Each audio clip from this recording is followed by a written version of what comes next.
39 buried. 0 found. Fans of the Aki sisters will almost certainly be fans of both of them. They are rare fans that think that autumn is the best season and likely have that stupid Instagram aesthetic. You know the one. Pumpkin spice, orange leaves, MacBook with a wallpaper of your friends, and the golden hour Instagram posts. Basically anything a high school Instagram girl loves. These guys are really rare. You don't see these guys in the wild at all, even in Mountain of Faith circles. You only see them get represented by her theme songs. That's kinda it. Hina fans are a typical underrepresented Touhou fan who are desperate to get her popular by any means necessary. They were introduced to her because they had a really bad day at school and decided to look on the Touhou wiki and somehow discovered the Hina rabbit hole. Now these people spin whenever they listen to her theme song, thinking that they are the reincarnation of Kageyama. That's alright in my books.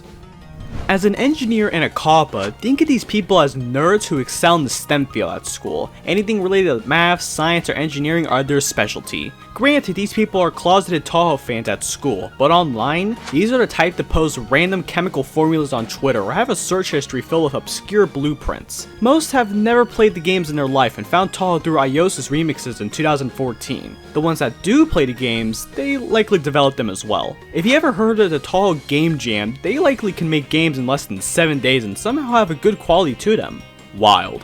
Overall, cool people, except they're really nerdy. Furries, but they love Inuyasha. Sanae has grown a cult following, especially in recent years. Like Luigi is the Mario, Sanae is the Reimu. Her fans are overshadowed by Reimu, but thanks to recent additions in Legacy Lunatic Kingdom and Unconnected Marketeers, and especially Touhou Lost Word, she isn't so forgotten anymore. Her fans happen to be in touch with reality, you know, like casual fans. They don't own any merchandise, but they likely play the games every once in a while and habitually introduce the music to their friends at school. The actual reason why they click with Sanae? Her design and gameplay is just simple and clean, no gimmicks. Kanako fans are a weird mix between serious and jokester. You can see these guys on Twitter posting really random memes about Touhou, like reusing the Moria Shrine conspiracy joke for the 432nd time. However, the serious side of a Kanako fan is that they are deep into the lore, seeing as she has indirectly caused an incident in 3 of the games, so by default, there is a lot to her. And hey, they love to shove the fact that her theme indirectly appears in every Touhou game since 2007, thanks to the player's score theme. But when someone is a fan of the Moria Shrine crew, they usually aren't fans of Kanako or Sanae, but rather... Oh hey, that's me! Suwako Moria fans, ooh, time for a history lesson. When I was a young Touhou fan, I remember being a fan of the typical baby characters. You know, Flandra, Cerno, Tenshi, etc. I don't remember exactly how I found my love for Suwako, but I do know it was because of her quirky design. As time progressed, she became my favorite because I just click with her, if you feel what I feel. People who love Suwako are very quirky and just do quirky things too. Plays a low tier? Check. Ride a bicycle in the middle of the road? Kaboom! Stand on the side of a wing of an airplane? Oh, that hits the spot. It's all because of that hat, I swear.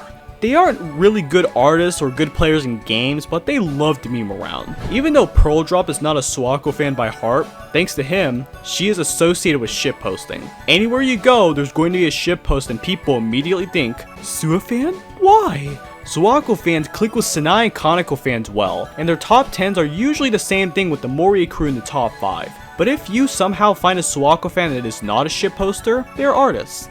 They draw and post their fetish simp art on DeviantArt and they take commissions, so don't be angry when they post hundreds of really questionable Touhou art because they are making hundreds of bucks from it. Ooh, the Iku fans love Scarlet Weather Rhapsody. They love everything about that game. The title theme, the gameplay, the sprites, the story, literally everything. You can expect them to be pros at that game, and Hisa and Soku too. Aside from playing Scarlet Weather Rhapsody, they also love to play Lost Word. Iku in that game is also a high tier and can solo farm many stages, so it's a given that she is their favorite in the game.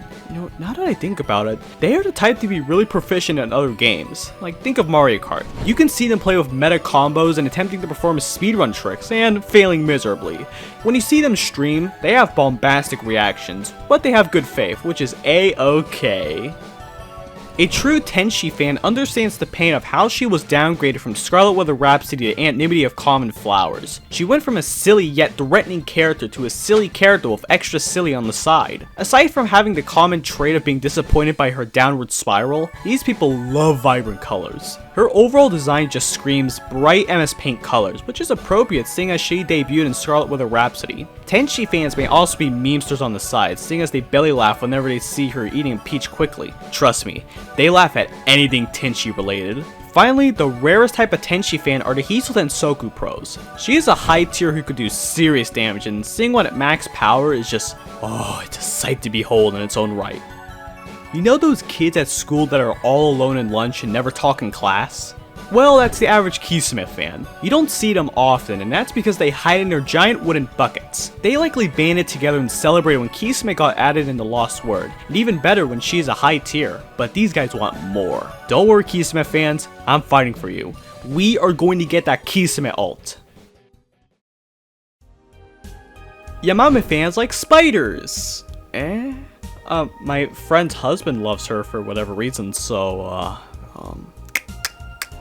Oh, these guys love Goyoko Ibon. You know, the platformer everybody forgot about. They were freaking out when they saw her as a boss again, so they licked the CD every day as a sign of thanks. These people play The Legend of Zelda. That's literally it about them. I don't think Parse fans legitimately like the character. They just find her jealousy gimmick interesting, and that's kinda it. I mean, they kinda like her because she has long ears, like, oh, well the Zelda characters have long ears, so I like Parse too by default. Bodybuilders? These people go to the gym and build their muscles. This is likely because they're a high school footballer or are in the military. But seeing a Yugi fan who's open about their love for her in the world is very surprising. Aside from being gym bros, they also like shipping? At least they tolerate it. Yugi has a man-like design which naturally attracts professional fanfiction.net shippers. But I haven't seen a Yugi fan who actually cares or likes shipping, but they enjoy the attention that she indirectly gets, so they will take the W at any opportunity. Lore.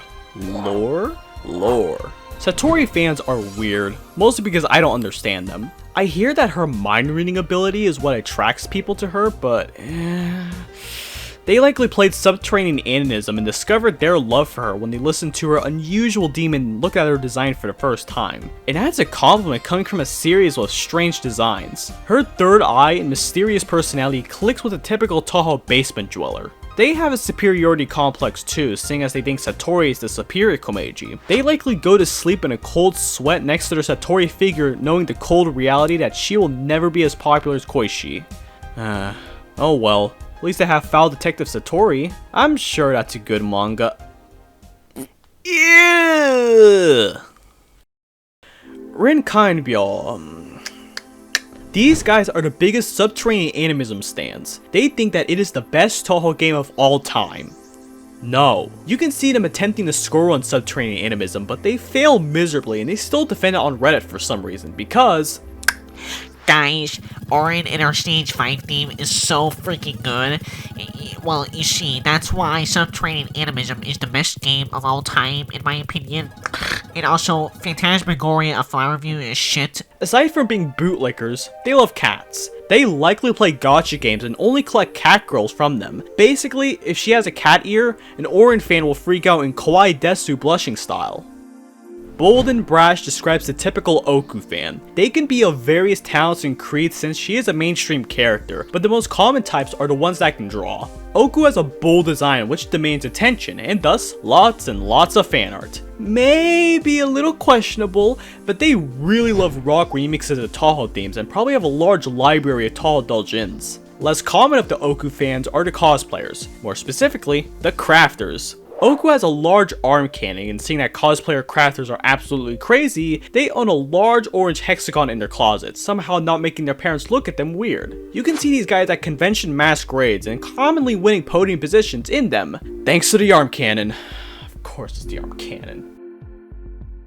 Koishi Komeiji. Ooh. These guys found out about Touhou in the mid-2010s thanks to Koishi Komeiji's heart-throbbing adventure. Yes, I'm still working on that. she is somehow the most popular character in the entire franchise, and her fans show. They will never talk about Koishi without mentioning the fact that her theme played in reverse sounds exactly the same. Likely due to being immature, young Koishi fans are probably Discord users that talk and talk and talk every single hour of the day about TikTok or whatever the younger generation likes. Older Koishi fans have likely never beaten Koishi herself, and after practicing for a year or two, they still can't beat her. However, Koishi fans from Koishi Komiji's Heart-Throbbing Adventure love Koishi because...